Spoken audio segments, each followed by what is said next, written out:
All right, good morning. Mary Smith is a certified master life coach and certified positive discipline expert.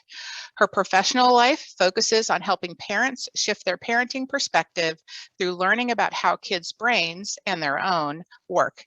The surprisingly simple paradigm shift allows parents to replace behavior struggles with cooperation and a sense of calm, while simultaneously nurturing resiliency to navigate life in the 21st century, and as a buffer from the epidemic of anxiety and depression.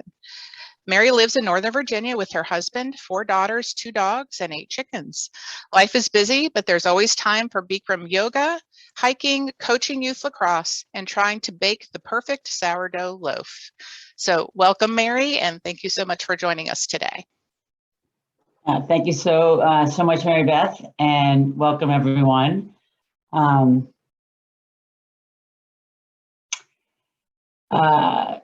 So before we get started, actually, most important of all, we only have 6 chickens now because one of the dogs likes chickens. But we solved that problem. That was a fun COVID event.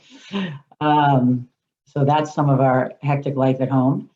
So before we get started, Mary Beth already suggested that you put some questions down if you have any. You could also throw in the chat your first name, ages of your children, or your grandchildren, depending on who's watching. And you can maybe jot down what was interesting about this session and what you'd like to learn. We've gone through who I am, so I'm not going to spend any time on that. As you can see, I have 4 daughters. They're the reason I got into this career. I was this successful, that's between quotes if you can't see me, sort of very social person who grew up in an incredibly dysfunctional family, but I assumed parenting would be a breeze. Like, I am out of that family, now I've got this. But do you ever find yourself saying, like, how in the world is it that I'm just like my mother? Or do you wonder why abused children end up in abusive relationships? It's because our stories, our childhood, our history, it's all so powerful. And that's what we're going to talk about today. I'm also going to give you some things to move forward and sort of shift the story. But I got into this career because hindsight is 20/20, and I do live with some regret. Thankfully, we're blessed with really good kids, but I would have liked to have done it differently. So, I am here to help parents not have that same regret and not to learn the hard way, like I did. So one of the questions that came in before you were allowed to send in questions, and one of the questions someone sent in was, how do you cope when your parenting life is vastly different than what you thought it would be? And that is exactly it. That is exactly the point of today. And first, I just want to say, I feel your pain. Like, I have been there, and it does not feel good. And when our babies are born, we look at them, and most of us look at this perfect little tiny being who's 100% dependent on us. And we think, I am not going to mess this up. I'm going to bring this child up and support him or her to be everything they want. I'm not going to do all the stuff my parents did. I'm going to get this right. And what happens is your expectations are here. Expectations of your relationship with your children, family dynamics, joyful things versus what's really happening, disagreeing and fighting, not on the same page, not even feeling you can help. And the gap between that powerless feeling and all that fighting and your expectations, that's the pain. And that's your parenting getting away from you. You think you're consciously in control of what's going on. You think you're doing what your plan is. And of course you are to an extent. But what I want to show you is that what's happening behind the scenes in your unconscious actually has a starring role in your movie. And while your brain is trying to protect you, it's actually causing havoc. So when you ask, how do I cope? I don't want you to cope.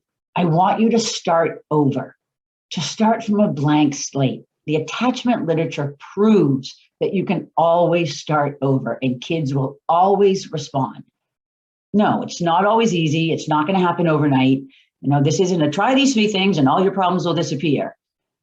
No, you say to yourself, okay, I'm in. I'm starting fresh tomorrow because you can and you need to for you and also for your child. Move this way.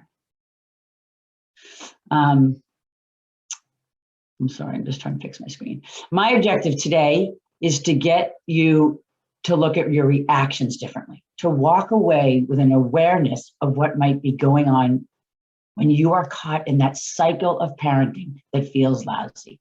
And then I'll give you some tools to work on. So what's the plan? Today, we're going to simplify some of the key brain science. Then I'm going to talk about these unconscious stories. And then I'm going to give you some ideas, a few tools that you can start using right away. But first, I just want to remind you that you're doing a great job. You're doing the best that you can. None of us wake up saying, gosh, today I'm going to be a really crappy parent and get it all wrong. So the first thing I want you to do is just give yourself a pat on the back for trying to do better. You showed up. And secondly, I want you to think of one good thing you did for any of your children within the last week. Just one. It can be that you tucked them in, told them you love them. It can be that you took 10 minutes to draw with them. It can be that you bit your tongue when what you thought your teenager was saying was completely ridiculous. And just give yourself a pat on the back, because a huge part of being a parent we feel better about is starting to recognize what we do well. If you're taking notes, write that one down. So we've all been through something like this. You tell your kid not to do something, he looks in the eye, does it. You tell your child to put away their phone and do their homework, they don't. You're on their case, you're threatening consequences, setting up reward systems. And then every now and then, especially after a yoga class for me, like maybe exercise, tea with a friend, walk, you have a moment of clarity and you vow to do it differently. You're so committed. And then she does it again. And you grit your teeth with willpower. You promise to yourself you are not going to fall back into that same old pattern. You are not going to go there. And then she rolls her eyes. And you're suddenly yelling in a way that scares you and everyone in the room, but especially you. And you haul the kid towards the staircase to go to his room, or you storm out and you tell her she's ruining your life. And your reaction is so much bigger than what the moment calls for. And then there's the shame of it all. I mean, there are so many people that come to me. Women, men too, but especially women who hate themselves. I have so many people, why am I such an awful parent? Why can't I get it right? How come I can't do this better? I'm ruining my kids. That's painful. That's part of the disconnect you're feeling. And you don't have to live like that. And I think to myself, how is this possible? I love them so, so much. I thought this was supposed to be fun. So let's start by diving into the brain. I want to do that because it lays a foundation for understanding how our stories start and why they still impact us today. And I struggled with how much neuroscience to include. I know it's everywhere at the moment. It's taken off how much they've learned about the brain, but I do find that while everyone's heard of so many of these things, many of my clients need a refresher. So I'm going to keep it simple. For the purposes of today, we're going to talk about think of the brain as having two key players. The first is the amygdala. That is our reactive part of the brain. It's sort of the brain's superpower because it's part of this limbic system, which kept us alive for millions of years. And it's responsible for that fight, flight, freeze that we all learned about in 7th grade. You're a zebra, see a lion that wants to eat you, and you run. Your stress hormones released, adrenaline, cortisol, your heart beats faster, your breath gets quicker, your sight narrows. It was all about survival. And when you're done, you go back to homeostasis, you feel good again. So this amygdala plays a role in all of our emotional responses, everything that comes up from our body, but it prioritizes fear and is on a constant lookout for anything that is scary. And that's going to come in later. So when your child runs into the street or is about to fall out of the baby chair, the high chair, and you grab them without thinking, that's the amygdala doing its original purpose. The second player is what you've heard about called the neocortex or the prefrontal cortex. You've all heard, oh yeah, kids don't have a prefrontal cortex till they're 25 years old. We can't expect them to think right. And that's correct. We're teaching them and they're learning as they go through those years. We call this the thinking brain. This is the upper part of the brain. It's where our high level rational thinking goes on. And we need it for good decision making and good parenting. And it's responsive, which means we take in information, chew on it, and then act, unlike the amygdala, which is reactive. So the thing is that most of our threats these days aren't physical and aren't usually a case of true survival or not. You're not about to get eaten, usually. So let's say you've planned a wonderful family holiday. You're feeling really good about the bonding that's going to take place. But no more than 10 minutes after you've arrived, the kids are fighting over the television. And suddenly you lose it. We've paid all this money to come on vacation. All you can do is fight about the TV. Don't you have any appreciation for what we've done to come on this vacation? Go to the car. You can sleep in the car, in fact, and maybe we'll go home tomorrow. Kids kind of slink out the door, and your husband or your spouse or whoever came with you kind of looks at you and goes, huh, what was that all about? What happened? Well, we have these great, amazing thinking brains, right? They're totally evolved. We could have said, kids are fighting. Gosh, they're probably hungry, bored from being in the car. They're young. They don't have great impulse control yet. But I do because I'm an adult. How should we solve this? Instead, we still retain this fear center. And when you got angry, the amygdala sensed danger and it triggered the safety response. It thinks that it's protecting us. And it is it's an adaptive way of protecting us because it's an emotional protection, but it's really just shutting down our rational thought. So when you say, I feel like I lost my mind, usually your amygdala has been hijacked. So what's the important point? If this is what's happening at all, it's no wonder you're asking, how should I cope? It's because this is exhausting. Of course it's not going as planned. You can't even read the plan when you're reacting like this. Okay, so one last piece of brain science. Oh, sorry, I put that right. One last brain of science is that each of these little guys come with their own memory bank.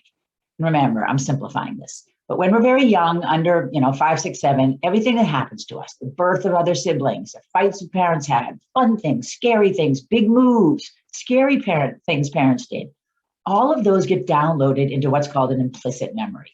And this memory bank is associated with the amygdala and all of the fear stuff. And the other interesting thing about this memory bank is that it stores images and emotions. It doesn't store full sentences. If you were attacked by a dog when you were little, it records dog, bite, scary. And these implicit memories sit there and they stay there and we have no say about them. And when you see another dog, you're going to be scared. And the amygdala is going to connect it and you're going to have a fear response. It's like your computer saving everything into the background for where you don't even notice. These early memories are instantaneous for the amygdala to access. You type in 3 letters into that search bar and a whole host of stuff comes up that you don't even recognize, but you saw one day. But it's very difficult for us to clear out. There is no clear cache. On the other hand, the thinking brain is associated with facts, life stories. And the thing about these memories is they're organized in such a way that we can consciously remember and access them. Grocery lists, when your child's doctor's appointment is, when your next trip is. They are what we need to make sense of the emotional thoughts and images in the implicit brain. With the dog attack, when you're a little older, if you've been able to process that whole thing, your memory might be, there was a particularly big dog that apparently had rabies. So it makes sense that he attacked me that day. All dogs aren't scary. It's no longer a trigger. You're not going to see a dog and run away because you're scared. It's a story that makes sense. So why are you telling me this, Mary? Because the implicit memory system, that super fast amygdala, that we use when we're assessing whether there's danger or not, is not based on facts and rationally interpreted life stories. It takes things that happen and the associated emotions, dog, bite, and scare. I want you to hold that thought.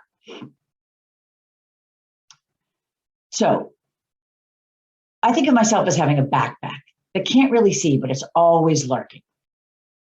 And all these unseen, unconscious, implicit memories, all that programming from your early years, it gets packed away in that backpack. And on top of that, any stress or trauma we've experienced, memories from scary events that can't be processed at the time, they go in there too. And then the ingrained things like religious beliefs, even your innate disposition, they all make their way into there. I grew up in a chaotic household where parents were out of control for various reasons. And there were many times my siblings and I could not count on them, and we were actively scared by them. As children, we don't have the ability to understand that an adult wasn't controlling himself or was making bad choices. We saw it as something we caused, something we had a role in. And that backpack, our body holds on to all of that. And it's a feeding ground for the amygdala, the basis for your unconscious stories. Okay, so that's the science. And you need to understand that everyone is different. Some people have lots of baggage, others have some. Some of them can start, some of these tools will start today, and they're going to sort of notice an impact right away. Other days, people are going to have to dig deeper. We are all different. And that's where you come in. What I'm going to hope you can do at the end of this is, number one, have the awareness, but then maybe start to unpack what your stories are and what impact they're having on your life. When I coach people, what will happen is we'll talk about an issue, and then we'll talk about how the parent feels about it. And I'll give you an opportunity to do this later. And then what will happen is there'll be an aha moment. Oh, so I think she's not going to like me because I do this, so I can't hold my boundary. So I'm going to get to that in a minute. So let's keep going. So on top of our needs like food, water, and shelter, we also have these hardwired emotional needs that are necessary for survival as children. You've heard about the monkeys that don't get taken care of, right? They don't thrive. You need to be loved, to feel respected and worthy, to feel safe, to feel significant, to feel like you can contribute. And when you're little and these needs aren't met, they become the basis for those negative emotions, the negative stories that I've been referring to that sit in your backpack. And what we think about and what we feel and what we pay attention to and focus on, a large element of that is based on these stories. And that shapes our reality. It's like a subconscious worldview. It shapes our experience in terms of how we interpret things, which impacts how we respond to things and to what's happening around us, to our spouses, to our coworkers, and to our children. And probably worse with our children because we are so connected and they get us on so many levels. So I told you that my objective today is to get you to look at your reactions differently, to build an awareness of what might be going on when you feel out of sorts. So first is the simple awareness that these stories exist. We know that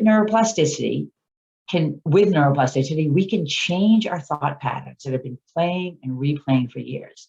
But the first step is recognizing our stories. Jennifer Clary calls them theme songs, which I really like. And there aren't that many of them. I'm not good enough. I'm not good enough. I'm not enough. I'll never be good enough. I'll always have to prove myself. I need to constantly prove to the world that I'm worthy. We decided as children that we weren't simply good enough, then we're going to set there's lots of things that can happen. One is we might set impossibly high standards for ourselves and torment ourselves with self-criticism. And even if we try to not insist that our kids are perfect, I tell you, it's cellular. They may always feel that they aren't quite good enough. We breathe this stuff. I like to refer to the backpack as lurking. It really does lurk. Another might be people don't take advantage of me. People take advantage of me. I'm never given credit for anything. Nobody ever cares what I do. No one ever notices or pays attention to me. You felt unworthy when you were young, as if no one had respect for you. You didn't feel like you could really contribute. You might be an adult who perceives others as disrespecting you. And as a parent, when your child is disrespectful, and respect is one of those prefrontal cortex things that we need to teach. So we need to teach our children respectful. When you feel they're not being respectful and feel taken advantage of, why isn't he paying attention to me? Why isn't he doing what I say? How come he's not stopping his tantrum? Suddenly the 3-year-old becomes the enemy, becomes the lion. And another one is nothing ever goes right. Crap always happens to me. No matter how hard I try, it's always going to go wrong. And what happens with these stories? Our brain gathers information to prove those limiting beliefs over and over again. And it doesn't notice evidence to the contrary unless we start to make it. And our behavior, will begin to perpetuate it even. You've heard of self-sabotaging. It's that sort of thing. Like, let's say you're raised by a father who shouts and hits when he's mad. That emotional memory is going to be packed away, right? Emotional memory is not, my dad had some anger issues. That's his problem. It really wasn't about me. No.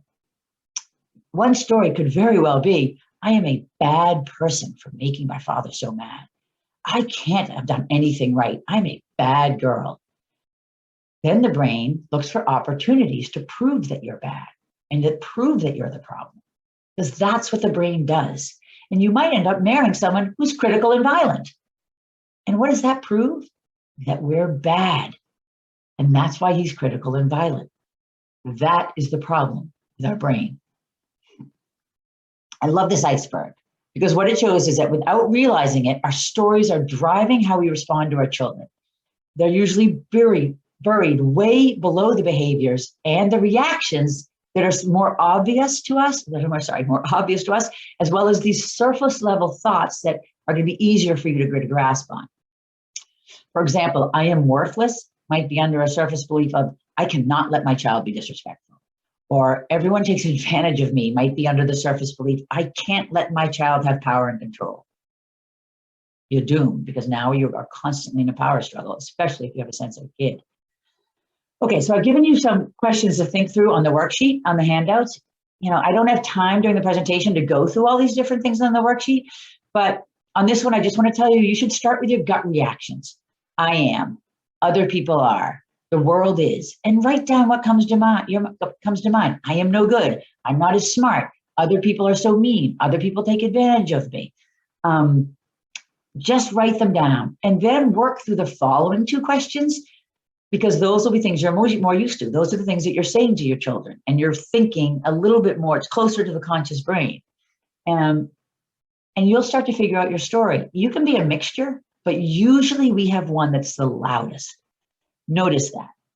And if you have any questions at all, you can really feel free to email or me or DM me. I am truly happy to help if it doesn't make sense. This is a really important first step, untangling what's going on with your parent.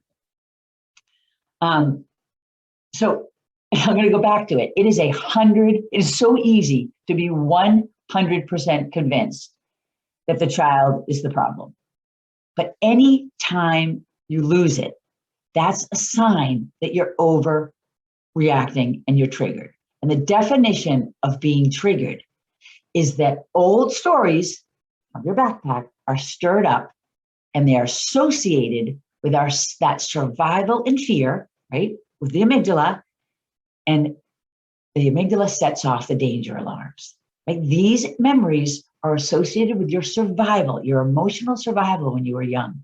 The alarm goes off, and that makes you overreact, right, to the present situation. You're in fight or flight, and your reaction is way bigger than the situation merits.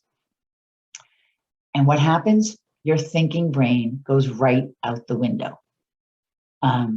Critical thinking, good decision-making, rational thought, they are nowhere to be seen. And if you think about that, when we're parenting and trying to be the adult in the room, but our safety response has been triggered, we're basically relying on the brain of a 6 or a 7-year-old to parent, to respond, which makes for really tough parenting and makes for feeling awful. Actions you take from the state of fear and anger will never have the result you want. The result you want, that you looked at that little infant when he was born, is I'm going to help them learn and grow. I'm going to support them. And that can only happen when our child feels safe and connected. And of course, not everything in your stories, not everything is from your stories in the backpack. There's plenty of other layers too. So don't get me wrong. Are you having a bad hair day? Did you not have your coffee? Did you get a fight with your teenage daughter, this morning? Did your husband lose his job? Is there a pandemic? But those things we can figure out. What I'm trying to get you to think about and do today is untangling the overreactions that aren't so obvious. So another thing I want you to try to do is to understand your fight and flight response. When you're triggered, your behavior is usually going to fall into one of these 3 categories. So on page 2 of the worksheet, there's some questions to help you think about what it is about your child that seems to make you react. You can take a minute and look at these on the screen. And just see, if you connect with some of these more than others. Right? People think of fight, flight, and freeze as being the screaming person, but there is also the person that says, I am out of here. Right? I can't take this. You're making me feel awful. I'm going to the gym. The gym's a good place to go to, right? But that can be a feeling of abandonment. So they all have impact. Okay, so you can go back to this later if you need to. All right, these stories, these theme songs, they are really profound. And as I've said, they have a starring role in your movie, but they play even louder when we're hungry or tired.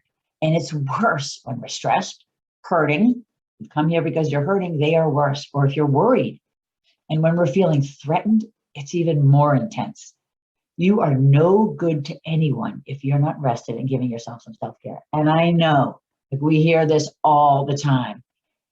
What I want to tell you today, it's not pampering yourself for fun. It's a little bit what I thought. It's about taking care of yourself so that your brain functions better so that you can restructure those stories. And then on the worksheet, I've given you a few places, even just from looking at the screen, note some ideas. What's one way that you could maybe build self-care into the next week? One day, one thing. Start small. I never thought I needed self-care, right? I thought I was, but I never gave it the priority. I remember going to doctor's appointments. One of my child has medical issues, and I had 4 children under the age of 5. And I'd be in tears. I'd literally be weeping, like, and trying to sort of talk about what I need to do about this child. And they looked at me. And my story is all about control. So, right, if you have someone with medical issues and you don't feel any control, that can be a little bit overwhelming. So they'd say, they're all clearly shocked. And they'd be like, are you getting support? Yeah, I run every day. I mean, I'm fine, but this is not about me. But it is about you. And I know you don't have the time. And I know you're too busy. And I know the kids are involved in 500 things and you have to drive to them all. But really try to find something. In terms of parenting, you may need to take a class. Find webinars. There are tons of free webinars now with Zoom. Have a weekly chat with some other parents. Sign up for a free newsletter. Get the support you need. Okay, so that's a lot. And I can hear some of you saying, no way. I cannot help it when I react. There's nothing I can do. How can I possibly turn this around? I'm 100% with you. It's not easy. We have something like 60,000 thoughts a day. That brain is going 100 miles an hour. We are bombarded. I remember saying to a therapist at one point, I can't help the way I react. My child did whatever she did to make me really mad, and I just couldn't let go of the thought that she was trying to manipulate me. It's impossible. I was so mad, and I couldn't let it go. This was someone I'd seen for a while, and she kind of nodded knowingly, and she said, well, you actually do have a choice. You may not want to let it go, but you do have a choice. You always have a choice. I'm not saying it's easy. I get not being able to change those thoughts, but restructuring stories that have been playing for years might be easy for some of you, but for all of you, it's not.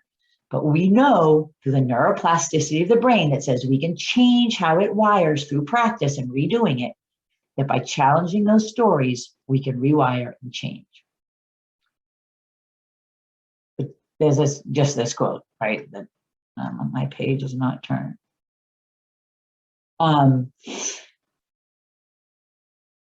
Hello, there we go. Okay, so I said at the beginning that I didn't want you just to cope.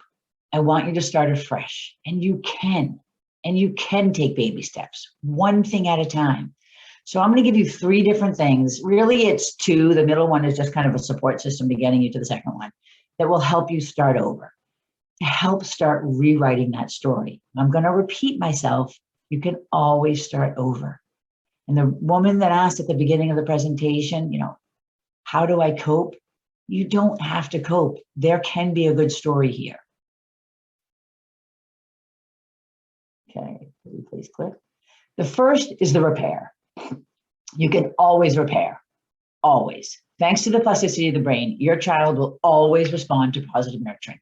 Immediately after you blow up, 30 minutes later, 2 days, a week, it is always an option.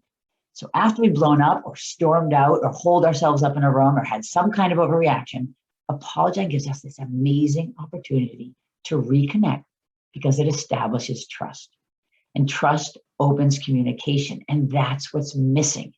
That's why you're not on the same page and it feels so lousy. Remember when I told you yesterday that you were the most disrespectful child on earth and I wanted you to go live with your aunt? I didn't actually stop and think about what you were trying to tell me.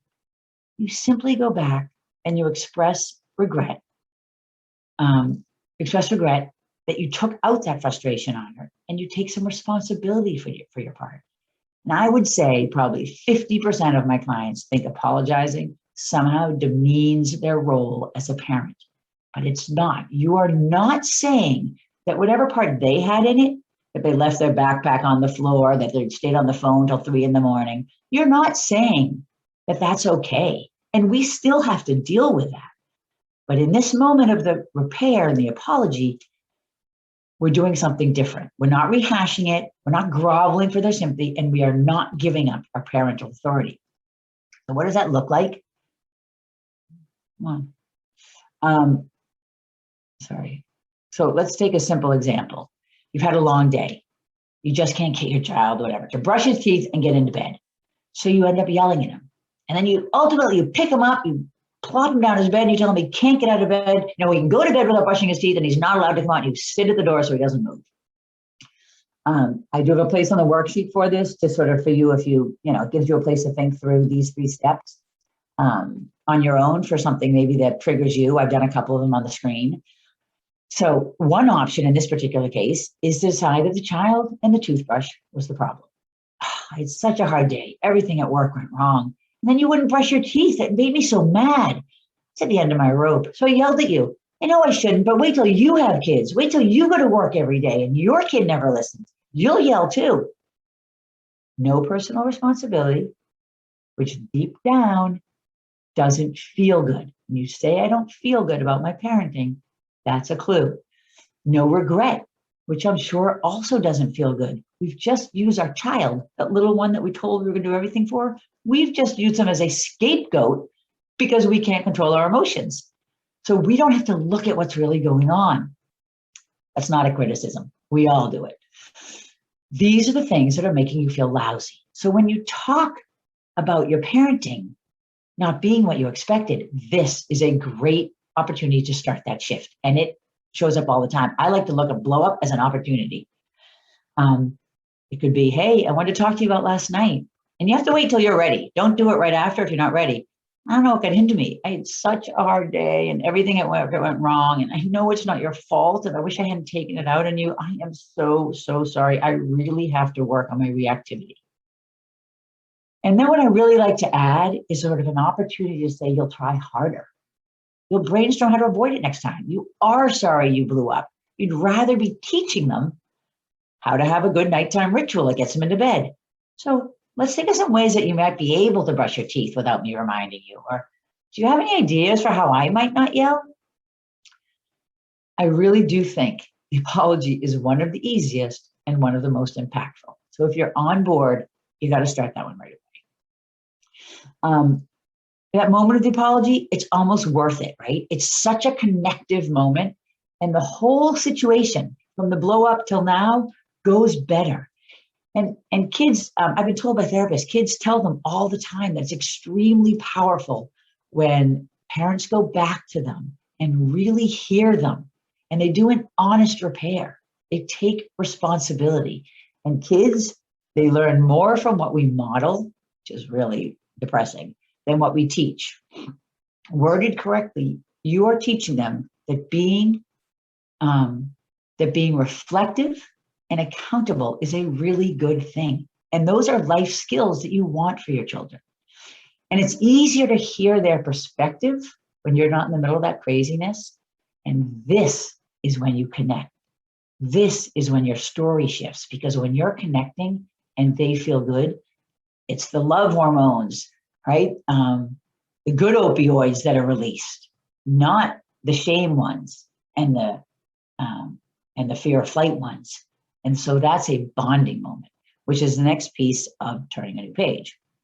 So I want you to, go back to, I want you to go back to what brought you here today.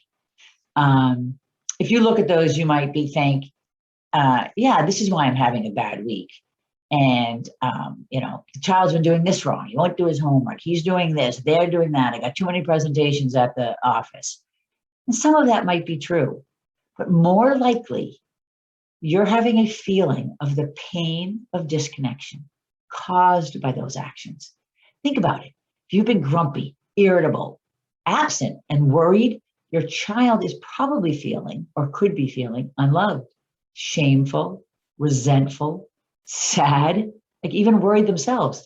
And research shows it's next to impossible for any child to feel more comfortable and content than their caregiver does. They are absorbing our energy all the time. I've said it before, it's like you're on the cellular level, you are connecting. And so this is a huge, and there are these mirror neurons you probably heard about, you are connected. And this is a huge part of the overwhelm and the unhappiness in your parenting. So yes, we have to get to the discipline. We have to get them to stop having tantrums. We have to get them to be more responsible, to do all kinds of things. But it has to start with reconnection, not coping. So over time, when you have a rough moment, there's the repair. So we can also push a reset to start over. And I'll get to that in a second, but that starts with getting a little bit curious with what's going on with your kids. We're spending a long time thinking about what's going on with us. I spend a little bit of time what's going on with them. And one thing I'm always telling the parents I work with is that we need to see our clients' behavior not as a problem, but as a symptom of the problem. Our job is to support them first with their problem. And if we know that they're not tired or hungry, most of the time, challenging behavior is coming from a reflection of going on inside. Just a quick anecdote is you want to think of a dog in a trap. Actually, that's my reminder. I'm giving away the punchline. But anyways, you're walking in the woods and there's this dog attached to a tree and it's growling at you and its fangs are bared and its claws are out and it's pulling at the chain and it wants to eat you. You think, now that is an awful dog. I am not going near that dog. So you take your wide berth and you walk around the dog. You see the dog's caught in a trap. Trap's down to the bone and his leg is bleeding. This dog is in pain. And suddenly your heart melts, right? And if you can get up there and take off the chain, you take off the chain and you give this dog a big hug. And you poor little thing. That's what you did with your infants when they were born. Oh, Poopy, you're so cold. When they start talking and talking back and walking, we kind of forget that that's what they need. So we can't know what's going inside unless we listen, unless we ask. I put these stats up for fun, right? We all want our kids to talk to us, to share and to confide and to turn to us when they're teenagers. And we say we want to understand them. But there's a big chance that we're not listening and actually hearing most of what they say. Okay, I want you all to be honest now. How many of you are multitasking? Okay, and how many didn't even hear that question, right? We have to learn to listen. It all starts with listening and getting curious. So there are millions of ways to get curious. They all start with listening, which is really hard.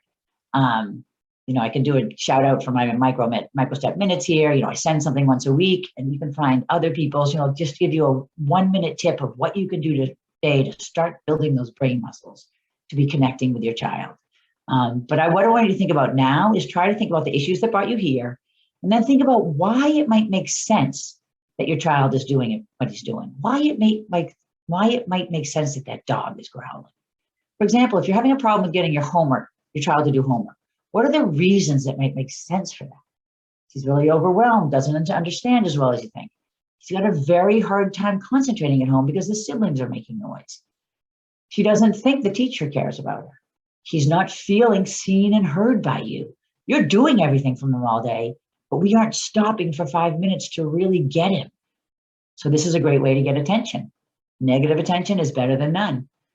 Let's say she does get plenty of attention, then maybe it's risen to a power struggle. She wants control over her life, so pushes back when you get involved. So this is what we're going to do when we use the reset. We're changing us to change them, but we're using something that they're having a hard time with, and we know they're having a hard time with it because they're driving us completely batty with this particular issue. So what is the reset? It's a chance to start over. I've said that 15 times. As soon as you start providing experiences that make them feel seen, which is kind of safe and understood, and soothe, which is calm down from their own emotions, their brains will change and reconnect with yours. So if you're going to get curious around an issue, then we have to decide what you can live with. If it's homework, let's decide if you're willing to put it on the back burner for a week and put it back into their hands to see if they can handle it. If you're tired of her wearing clothes shirts that are too short to school. Let's decide if you're willing to trust her to make the choice when she goes to school, but maybe she can't for grandma's house. If you're tired of the meltdowns every day after kindergarten, are you willing to bite your tongue just for a week and sit with her kind of lovingly? That's what's called holding a safe space. She's blowing up and you just sit there and hold it and look at her and say, I know it's hard when we come home, and let her melt down. And then pick a week that's good for you, not a week where you've got 14 things going on and 5 friends in the house. A week where you can get some sleep, you can have pizza for dinner a couple of times, you can leave the laundry, and you can try to be relaxed. And then you sit down with your child in a calm moment. And this is also on the worksheet. If you want to go through it now, you can use it later. The first thing I want you to do when you're with your child is define and own the problem. No, I'm always asking how you do on tests, why you got the grade you got, whether you've done your homework and everything. And I know that can make you feel like I don't care about those things, or I think you don't care about those things. I know that can make you feel like I really don't believe that you can handle it. I'm really sorry about that. Take ownership for your piece in it. Define it and own it. Number 2, reinforce their agency. What is agency? Agency is self-efficacy. Agency is the ability to do things that you can. There's a great resilience person, and there's 3 things you're supposed to do for resilience. One is, I can remember 2 of them. One is let them do what they can do for themselves, and let them do what they can almost do for themselves. I think the 3rd one is let them try to do things that they can't do for themselves. So you want to reinforce their agency. I know you care. I know you're a really good student. I don't care if they're getting D's. It's not about the D. I know you try really hard. That's what you say if that's the problem. You know you're trying, and this has been hard, and this 1.5 years has been tough. And then make a commitment to you for what you're going to do differently. So I've decided for 1 week, I am not going to ask you a single thing about your academics. Tests, homeworks, projects, remembering the stuff in the morning, whatever it is, I'm going to let you take care of it because I know you can. I am going to back off. I have been way too over-involved, and that has to do with my nervousness. And I'm trying to get better at parenting because I love you. And then reinforce that agency again and show you believe them. And this is a funny sentence. I know you got this. I believe in you. It's a funny sentence, but it is so powerful because when you're on them all the time and bugging them and telling them how to do it right and telling them to remember their cleats and telling them that it's okay if they're upset and they shouldn't be upset because, you can go fix it and talk to the teacher, your message to them is, I don't believe you can handle this. So I want your message to be, I know you've got this. I believe in you. Put it into your own words, obviously. Oh, so I think I have time for this last thing. Okay, so just because I noticed I'm also on my last slide. So what you're going to find from the reset is parents all tell me that after the 1 week, they see results. Okay, it's not a miracle cure. It's not going to work for everybody. Everyone's not going to be sort of getting A's and with all their folders like lined up in a filing cabinet. There's going to be exceptions, right? And if you have a really difficult case at home, you need help. We don't try to do our own taxes when we don't understand the tax system. We don't try to cook a béarnaise sauce if we don't know how to cook. Some of you really do need extra support. But after 1 week of you backing off and starting to believe in them, you may find that your whole parent-child dynamic changes. You are starting to trust them, which feels better. You're going to trust them to do it right, to show them that you believe in them. So I love the reset. Now, I do have a few extra minutes, so I'm going to take you through this last thing that I didn't originally put in my original agenda. But I was thinking about it the other night, and I really love it. And it comes from, we do a Christmas card. We do a Christmas card that's really fun. Like we do graphs on it, and we do the top 10, and we do, best and worst things of 2005. And especially when the kids were little, it could be very funny. So how I got to do this list was that I would we would write down when anything funny happened. I mean, literally the kid could lick the toothpaste out of the sink. We would write it down because we thought it was funny. They left their Barbie pins all over the floor. We'd write it down. We weren't focused on the Barbie pins being all over the floor. We were laughing that they all did ballet and they left a mess. And we were able to laugh about a lot of it. And so I'd write these cards and the kids would love them because there'd be all these little stories that kind of showed how wonderful they are. Little stupid stories. You know, they tried really hard to do something. And they would go back to them. Like, let's read that again. Let's read that again. And if I told you that I could give you a pill that would be an antidote to their negative stories, you'd want that. Like, who wants the kid to have the negative stories that we have?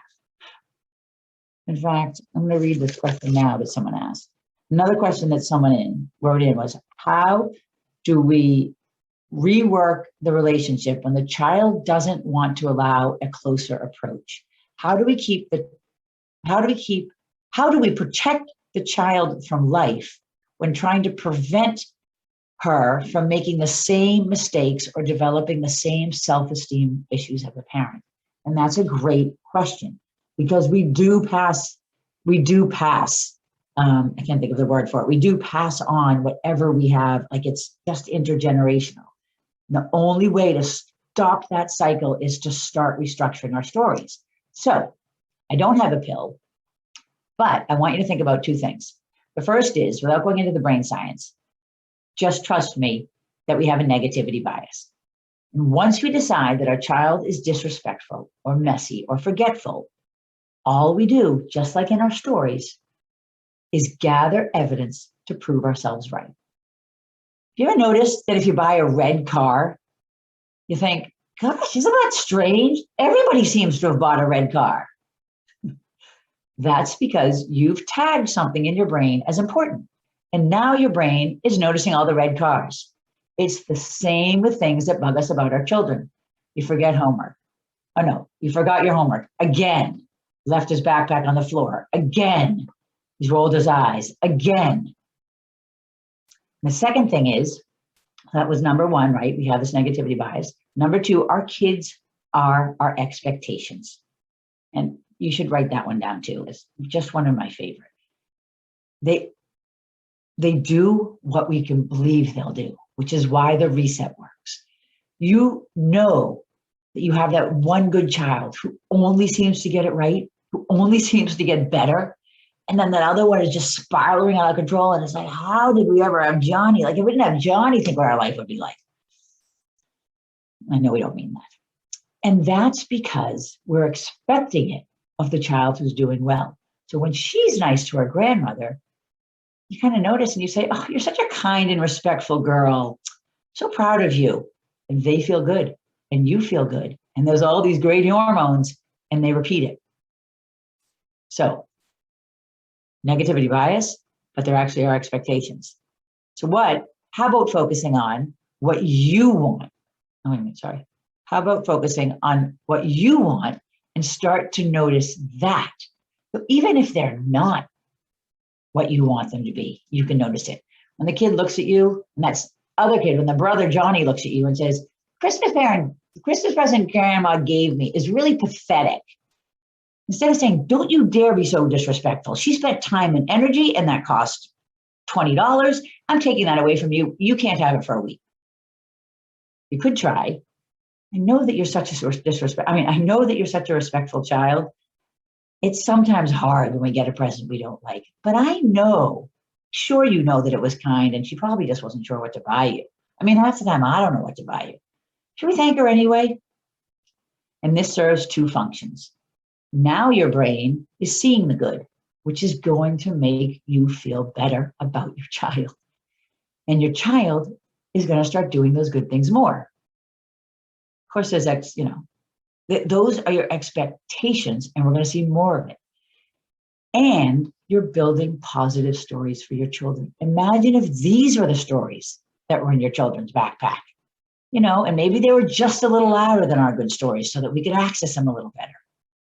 The purpose of this seminar is for you to start being aware of your negative stories and getting yourself back. This gives you an opportunity to get some really good stories running around your children's brain now.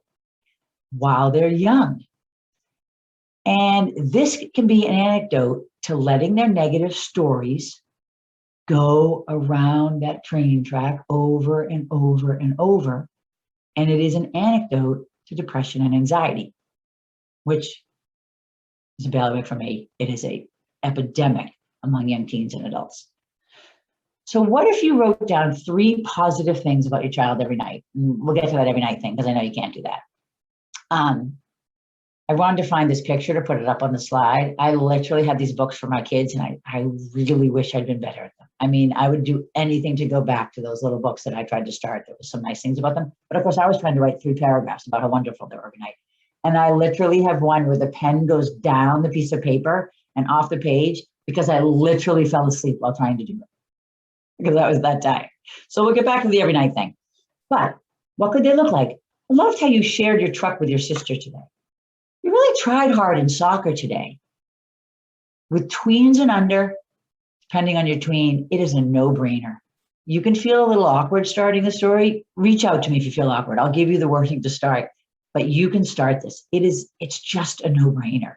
With teens, a little harder, right? They're gonna go, Mom, what the heck are you doing? Right? I'd probably start verbal, or depending on the kid, I might say, I went to this webinar today and I realized so much of our problem really is my fault. I can't believe it. This is really a drag. Got this new notepad, and I'm going to start writing down all the things you do right.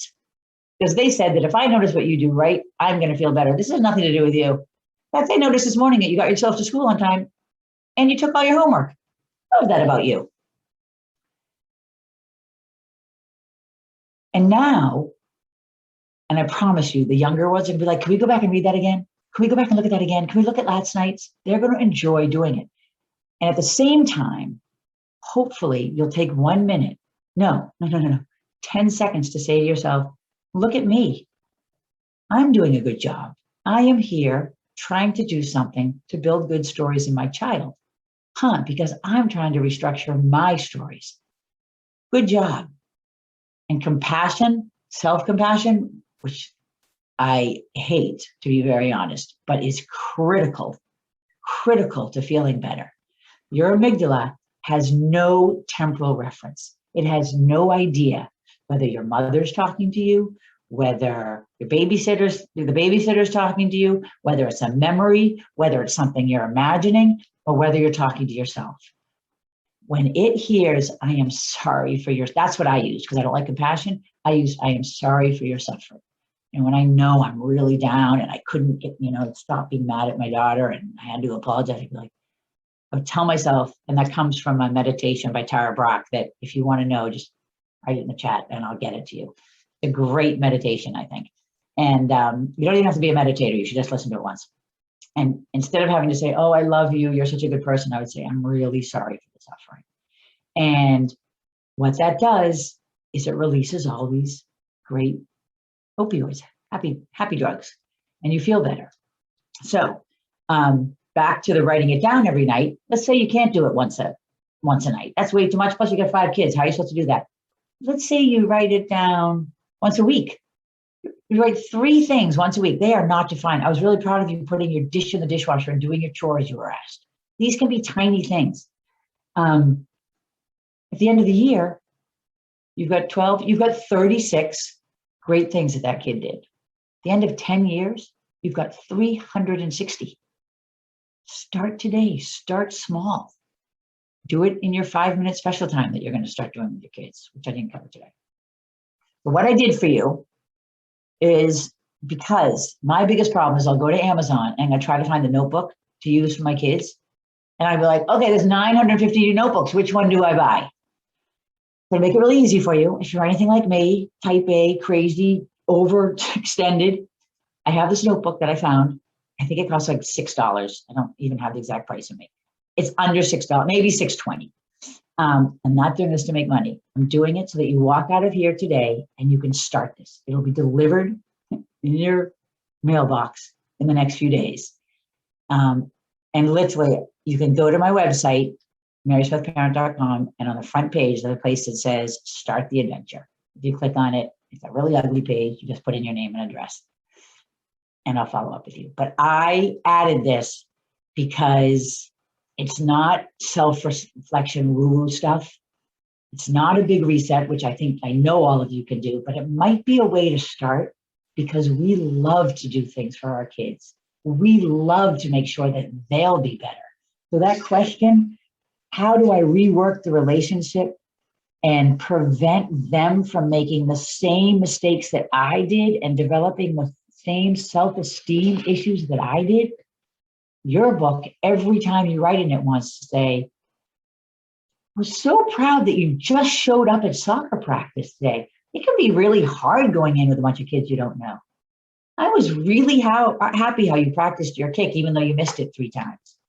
There are a gajillion things you can say. Now the story is, I truly tried really hard. I can do really well. All right, so I think that is it. Oh, my final thought. I like to think of parenting as millions of moments. There aren't good ones.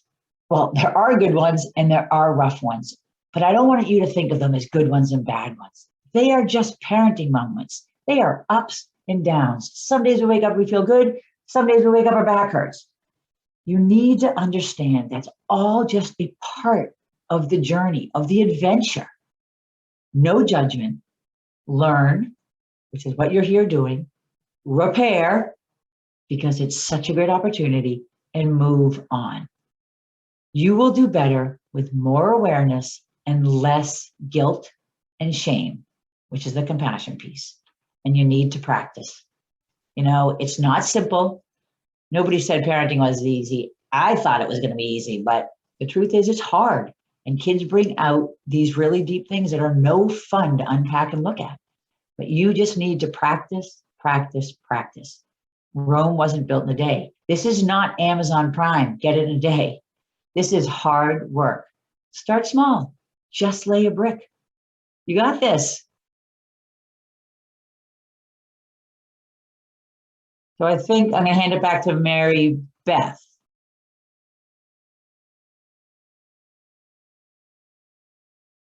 I'm kind of hoping you're all still there.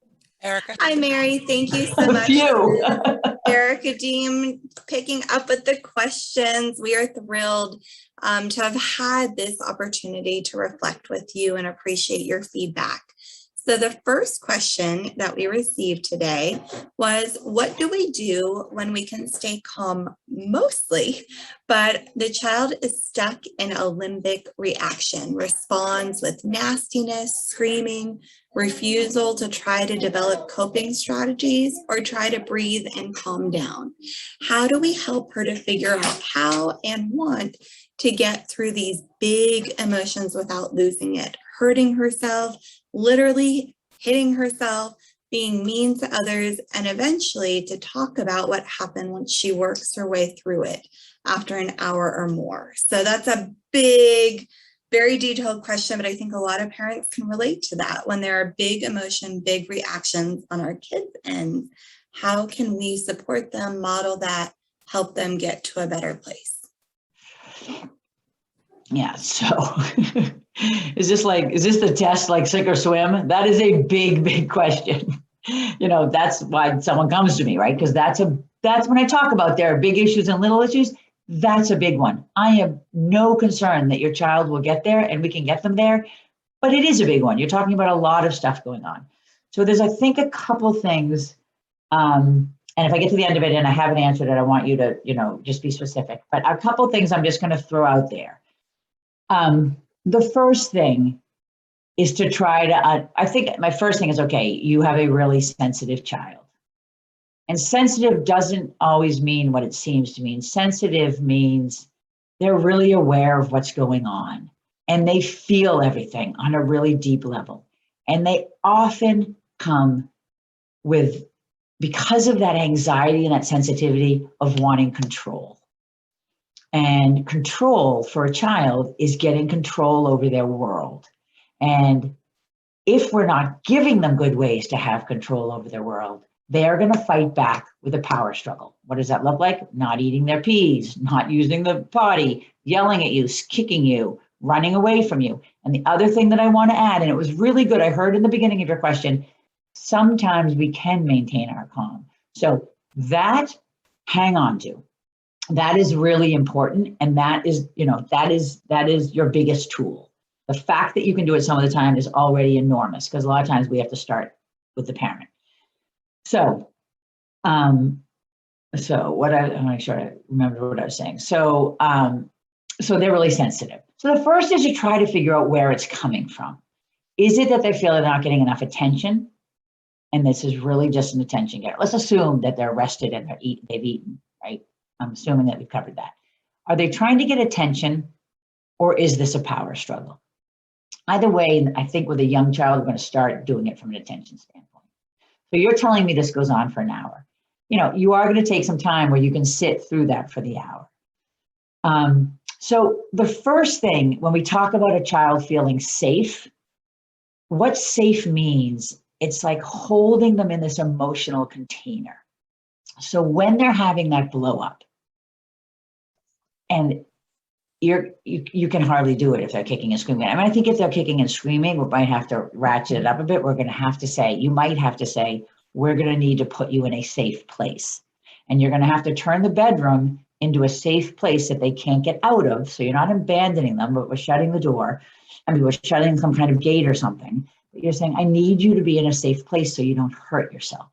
And what I would ask the parent to do is to reframe the reaction. The reaction isn't, my God, this child is awful. She is trying to just get us to go crazy. She is not a good person to being, you already said you know it. She's having a limbic reaction. Her impulse control isn't developed. So honey, what we need to do is we're going to build a safe space. Let's build that safe space together.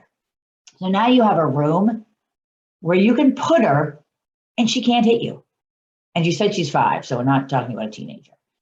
And you want to leave that door open. You don't want to abandon them. You might even want to stand in the hall. I'll stand in the hall, but I'm not going to respond until you calm down, until you're ready to talk to me. And you might have to sit and hold that space, and in your mind, try to think loving thoughts rather than, you rotten child, I need to be doing my homework or my presentation, and to hold that space for them.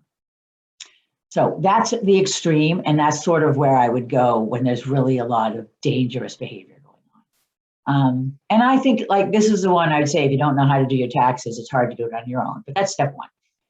A second thing I would do, the number one used tool for kids is timeouts. The second most used tool is consequences. I do a whole thing on consequences because people don't understand them and we overuse them. So I don't know if you use anything called a timeout or a time in, but, and I can't see, I don't know how to turn my chat on, but I actually can't see what you've written. But I would create, if the room feels too much, a time in place. And a time in place is what you already know so much about, because you've talked about the limbic system. You know that they need to get to their thinking brain. So we're going to make a place where you can go and sit and you can be mad, because I completely get being mad. And being mad doesn't feel good, does it?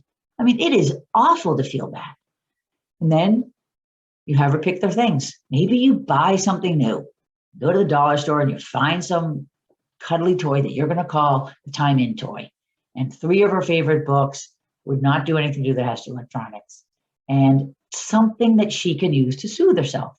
Because what you are trying to teach her are ways to soothe herself. You are going to need to co-regulate with her for a long time, which means you need to be there holding her space so that she feels safe to be blowing up, so that then she can learn to calm down.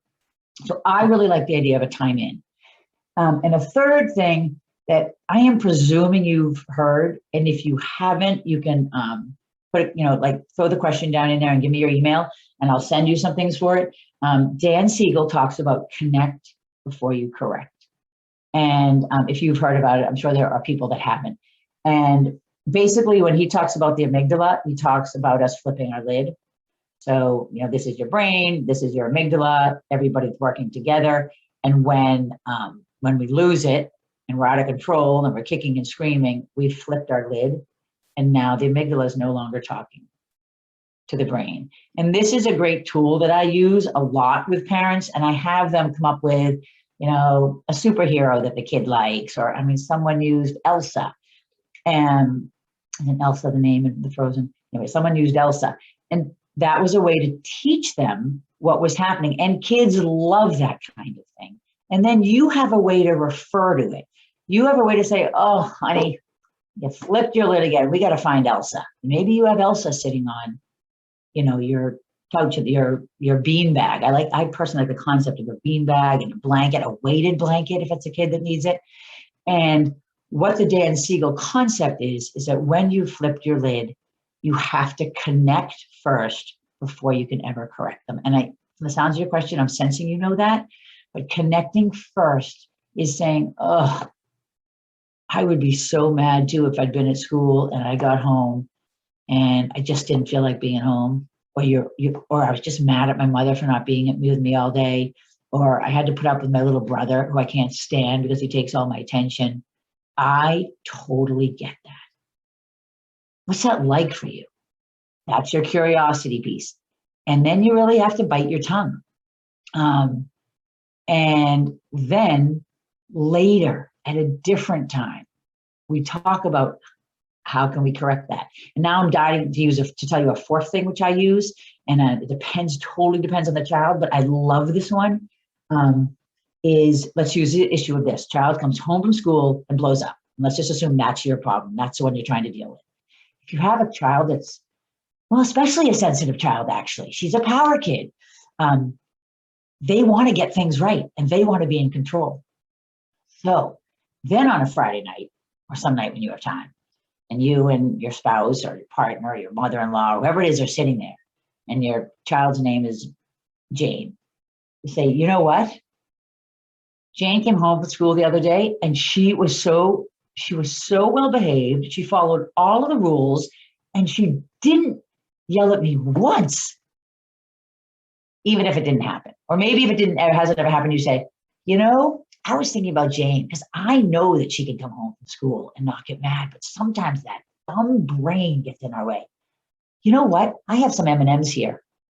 I bet she can't do it. I bet we could test her right now. I bet she can't do it. At which point the 5-year-old's ears are going to chip up. You got some M&Ms. She's like, I can do it. I can do it. You all set yourself up. Put her in the car if you want to. You have to get out of the car, walk through the door, and you give her a plan. Okay, you're going to walk over. You're going to grab, the bag off the kitchen, this fake pizza we have from your play kit downstairs. You're going to grab the pizza. You're going to pretend you eat it, and then you're going to come in here and find a puzzle. And she does it. And you go, oh my gosh, you did that. How did you do that? Bet you couldn't do it again. And I love this. It doesn't work with everyone, but it is a great way to get the child to do it right so that you can then support that and say, remember when you did that right the other day? And when they've blown up again, you say, you know what? What do you think growing up is all about? I blow it every day of my life. Of course you're going to come home some days and blow up. But remember the M&Ms? In fact, let's do another M&M tonight. When Daddy gets home, we're going to do another M&M. There was one more that's just slipped my mind. Do you want me to keep going on that or should I answer a different question? We have other questions if you're okay. Thank you for that. Another question is, if we have tried letting a kid be autonomous and take ownership of her responsibilities, wake up, go to school, complete homework, going to bed on time on social media, and after a while it is not working. So that looks like missing school classes, not turning in work at school, not sleeping enough. What should we do? Should we intervene? Should we help her get back on track again and then retry slowly to get her to take ownership for her responsibilities? So, on the flip side, how do we support our older kids for situations such as this? So this is a very, very hard question. And it's particularly hard because a lot of the symptoms you're describing can be depressive symptoms. And I'm not saying it's pathological and, the child's awfully depressed and, there's going to be huge intervention that's needed. But with a child like this, I would really want professional evaluation first. Because not getting out of bed, not going to school, not doing any of their work that doesn't feel good to them. So the first thing to uncover is there's something, are they just depressed and we need to do something to boost their mood, which can be medication or not, to get them in a different place to support them. If it's a child, and if you've already done that and you're working with someone and the therapist says, yes, she's perfectly capable of it, and she's really angry and this is the way she's getting back at you, then, and again, this is not something I'd want you to be trying to do alone. I mean, this is really, part of the reason I got into parent coaching also is because I did have some childhood with a lot of issues. And I found that the therapist couldn't quite support me as a parent to the extent that I needed. And when I found someone who could help me walk through that, to hold the boundaries, but be loving at the same time, which is really hard when you have a kid who's being like this, I just found I needed that support. So if you think that it really is all sort of aggressive and they're really trying to tell you something that they don't want to be doing this, I think there's two things. One, you could approach it from, okay, these are your choices, but in our family, these are the values that we hold. And you could go really strict. If we don't go to school, we have to get a job. If you decide that you're fine with her not getting an education at this point in her life because she can go back later and get one, there's not only one path. There are a lot of different paths. That's okay, but I need you to get a job. I found 3 places that are looking for someone, right? I support you. And I know that feels extreme, but if this situation of school and grades is really not working, maybe we need something else. It might be sufficient to just put some consequences into place, some natural consequences that say, if you don't go to school, you don't get the car. If you don't go to school, I'm so sorry, we just can't pay, we can't give you a phone anymore. Because in our house, we give things like phones and cars and as a privilege. So we're going to have to take that away. I understand that this is where you are, but these are the things that we're going to have to set in place. And you have to, it's a little bit like the reset. You have to do it from a place. You can't just be saying, fine, don't go to school, be an idiot. It's got to be from a place of, I know you know what's right for you, and I really want to support you getting there. As a parent, because I love you so much, I'm going to have to put some of our values in place in the house. And I haven't gone really deep into particulars there because I think it's a little bit hard, but I would start looking at it from those angles. But that situation really needs to be untangled to get a sense of what is actually going on, to understand what we need to do. Absolutely. So many situations are so personal. And somebody had asked, do you take consultations and how does it look to work with a parent coach? What is that process? So that's a really good question. The way I normally do it is, we do just what, for both of those situations you just gave me, we would start with what I call really untangling what's going on. We have to look at what's happening at home, what's happening at school. Who knows? That little girl that's coming home mad every day, maybe she feels like she gets no respect at school. I'm just going to interrupt myself. I had a little boy that came and he started being really difficult in school. And he's this cute little boy that had been great the previous year. What did we find out? Previous year, the class was smaller and the boy was always sitting on the mother's lap. The boy was just like the girl that was first described. The boy was always sitting on the teacher's lap. The teacher adored him. He's so cuddly, the good little kid. She let him sit on his lap because then he was really good in the class. The next year, there was no time for that. So this kid had gone from really feeling seen and heard in this class to getting nothing. And what did we do? We met with the teacher and we said, you know what? Can we put something in place where he feels like he has some significance in the classroom, like he's contributing? Because he was now a year or two older than the other kids. Every morning he came in, charged of wiping down the tables, which didn't need wiping down, and going and finding 2 kids who needed help taking off their boots and hanging up their coat. completely changed it.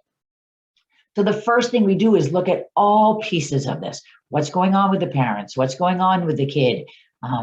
Is it a simple issue that they don't feel like they're getting enough attention? Do we have to address that piece first? Okay, we have to start a special time. It can be 10 minutes a week. I don't care. 10 minutes, you got to put your phone down and look at your kid and do whatever he wants to do. So we start with some really simple things, and I don't send you away with 14 things to do. We have to start small. And it is a bit like we started today. You always have to start with the connection piece. So we look at that first. But if you have a kid who's screaming and yelling, coming home every day and being difficult, I would say by the second session, we start to look at that and we say, okay, what are we going to do to put into place? And there are things called tools. I never knew what a tool was when I first started parenting until I got into this. Tools are a whole bunch of things. Tools aren't just consequences and timeouts. They're time ins. They're charts on the wall to give. Kids thrive on charts and limits and boundaries. They thrive. We put a chart up on the wall so they know exactly what's happening. They know what time they're leaving. Then they're not mad. Then they're not, those highly sensitive kids who are the difficult ones, now their whole brain is relaxed because they know what's about to happen. Another one that I almost always do, and I will tell you only 50% of parents do it, so I'm giving you this for free. I put something on the wall and I call it a parking lot, and I want a family meeting once a week. And when you're in the throes of a blow up, or no, your kid comes in and says, you know, I hate you. You won't let me play my video game for 3 hours. And I think that's stupid because all my friends can. Instead of blowing up and in the moment addressing it, you look at him and you say, that's a great point. I'd be really mad too if my mother did that to me. You know what? I want you to write that on the wall. We're going to talk about that on Friday. What does that? So you kind of ask me what I do. These are some of the things almost always come up. What does that do? One, get you out of your amygdala. Now you're in your thinking brain because you've just sort of you distracted yourself from the issue. Number two, it puts them in their thinking brain because now they have to write something down. Number three, it gives you an opportunity to address it when you're all calm and you bought ice cream for everybody. And number four, 75% of those things on the wall, they go away. We never hear about them again. So there's a free trick. So what we do is we start implementing these tools that aren't necessarily consequences. They're ways to get your child's brain working so that you can teach them what they need to learn to have the behavior that you want so that you can be the parent you want and they can be the child they need to be. And so that's sort of what it looks like. And we'll go off track a bit. If you come and we will literally say, what was the big issue this week? Have you kept up on the old ones? Let's look at that. So it's untangling, it's support, it's expertise. If you don't know how to do taxes, you can't expect yourself to do taxes. And you know why all these companies pay $1 million of consultants? Because when you're in the thick of it, you can't see. You can't see. So I help you see. And then it's accountability and support. I've started this membership program that's not one-on-one. Right now on the website, there's a place to sort of sign up for it. You just have to get on a list because it's not up, but I am going to start it because I really feel so much of what we need is that ongoing support and that check-in. And that's what a client just said to me the other day. He said, a huge part of it is sort of you reteaching me, but to have the accountability and to be reminded is really, really helpful. So those are kind of the pieces that go into the one-on-one coaching. Thank you. And what are your thoughts on using the TV to help regulate? That is a great one. And I've used it in my house. So I'm a good person to ask. I hate the TV. I hate technology. I hate all this stuff. We're finally seeing a shift in society where people are finally taking note. It's like we've been giving them gin and tonics in school now for 5 or 10 years. And we're finally going, maybe it's not such a good idea to let them drink gin and tonics all day. So finally, we're going to have some sort of cultural, institutional support about getting them off these things. But I think if TV works as a calming influence, which it does in the short term, because your mind can take a break, and you have that little child, both of the children that we talked about, if they're really hyper aroused and they can just calm them and you can explain that to them, You can say to them, TV's not going to fix your reaction. TV's not going to fix how you're having this emotion, which feels so out of control to you. But there's so much great stuff on TV now, and sometimes it's nice to just give your brain a break. So I think what we're going to do is 3 out of every 4 times, I'm going to give you the TV. And then once in a while, when you're just reacting a little bit less, I think we could try a book or coloring. It depends on the age of your kid. I think we could just try that, and I'll sit with you, and maybe we'll just do it for 10 minutes, and then you can have the 20. So then I would absolutely use it if it's what it works in the moment. It's a crutch. But don't kid yourself that it's fixing any of the issues. It is giving everyone a break, though, and we have it, and it's very useful. So you want to save your technology for times like that. But you can also have the conversation with the child. You can always say to them, what goes into the book that night? You did a great job calming yourself down in front of the TV. Today, when we spent 1 minute we spent 19 minutes on the TV, and then you spent 1 minute looking at the book with me. I was so proud of you looking at a book, because a book's actually another really good way to calm yourself down. And sometimes there's nothing good on TV. 5 nights later. The fact that you spent 2 nights on that book, it's really great. So you can use it as a launching pad as well. But I say absolutely use it. You need your sanity, and they need theirs. Does that answer that? That is great. And we actually have some webinars on digital citizenship and managing screen time. So you can check that out on our YouTube channel as well. And I would definitely, I would watch some of the screen time stuff at the moment, because it's a tough one. I don't envy you. It was hard enough for me. I don't envy you all with the pandemic and screens. But that was a very realistic answer. So absolutely giving ourselves some grace when that's helpful and needed. One of the last questions is, someone shared that they had a very close family growing up, but they adopted a child when he was 2.5, and lots of chaos and challenges, not feeling safe or wanted or loved, have carried over. And even now at 16, he loves to create chaos because it's comfortable for him, but awful for everyone else. What steps can we take to help replace these behavior patterns? And I might add, there might be other families who have experienced adoption or fostering or other kinship situations, or have kids who do thrive on the intensity of drama. So what might we be able to offer for these kids? So I'm not an adoption expert, and there may be that out there, but I have worked with a couple people with adopted kids, and I can think of one where we did the reset, and the kid the parents were literally about to get divorced, and the kid wasn't doing his homework. And the 2 older girls are these really nice girls, and this child was adopted, and he wasn't doing his homework. And that in a way is their own form of chaos, right? And when they stepped back and started to really, believe in him and say, I know you can do this. It's not like he needed no support moving forward, but there was literally a turnaround in 2 weeks, a complete turnaround. Because in this situation, there's 2 things happening. So one, I would ask you, maybe not to look at your stories. You've got clearly some really good, positive learning and patterns around having a close family. And those are really useful. And I firmly believe that 16-year-old is taking those in. So the more you can commend yourself for that, and commend him for any little piece where he looks and feels like the rest of your family does, where he contributes and is a part of it, I would boost that as much as possible. Think of it as the 5 praise a day. How do I tell him all the time that he's getting it right? Number 2, that chaos, that's a hard one.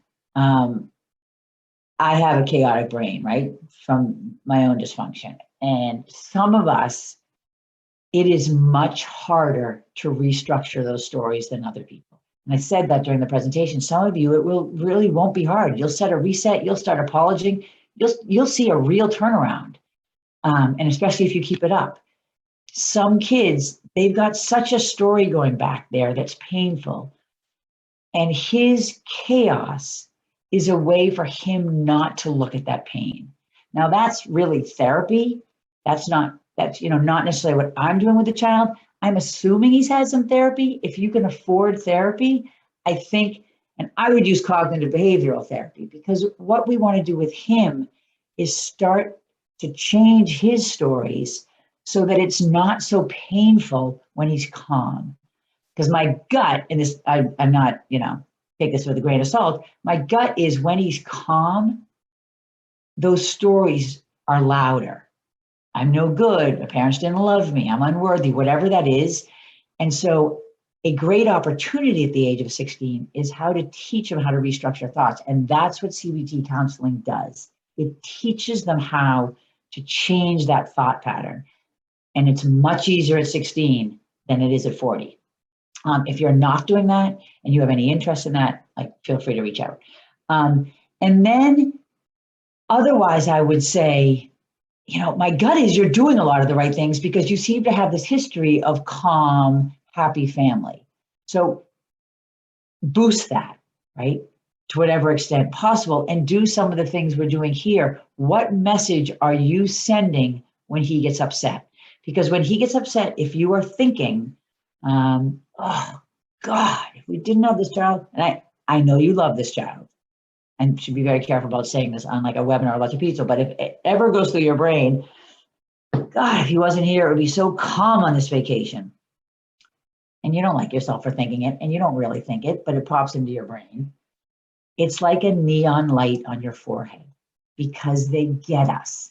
He doesn't get that you're thinking, oh God, if you could just go sit somewhere else, this would be so much nicer. But he gets the feeling that you don't like it. So if you can just think in your brain, I know you can do this. It's been really hard. I started saying to one of my children, so sorry for your suffering. It's so hard in this moment.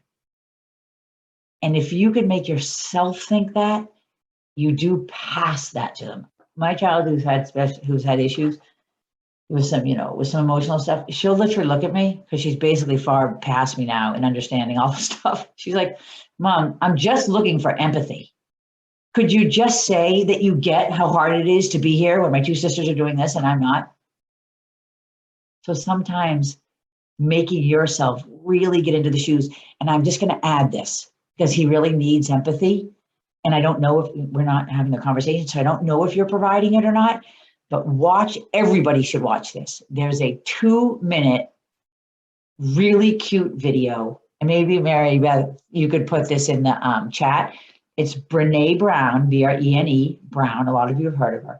And you can literally Google Brene Brown shame video or empathy video. I don't know, maybe put both those words in. And this little thing will come up with a funny lady on it. It's a 2-minute video, and it really shows what it looks like to get in their shoes and empathize. Because it's only with empathy that his brain can relax and he can then start to do things right. And there's a lot of empathy to be had for this child. He had some real trauma at birth, some real profound, significant things. And empathy never starts with, well, at least you're in our family. At least you got food on the table. It's very different. And I'm not even going to try to do it because that video is superb. So good luck with that one. That's a tough one. They're all tough, all 3 of those. We want to thank you for all of your advice, for everything you've done to help empower all of our parents today, for all of your support that you provide everyone I'm sure that you encounter. Thank you everyone for participating in this. We will be sending out information via follow-up email, and you'll receive a link when we have this recording on our YouTube channel. And please do reach out to Mary Smith or the Parent Resource Center if we can support you in any way. We understand there were some specific questions. There may have been things in the registration that you still have questions about. Please do reach out. Mary, you covered so much and we are so grateful. And these are things that we will continue to need to be reminded of and work on. But we hope that you will go forward with the rest of this day and heading into the weekend, doing the best you can to rewrite your story now, because there's no time like the present. Thank you. Thank you, Erica.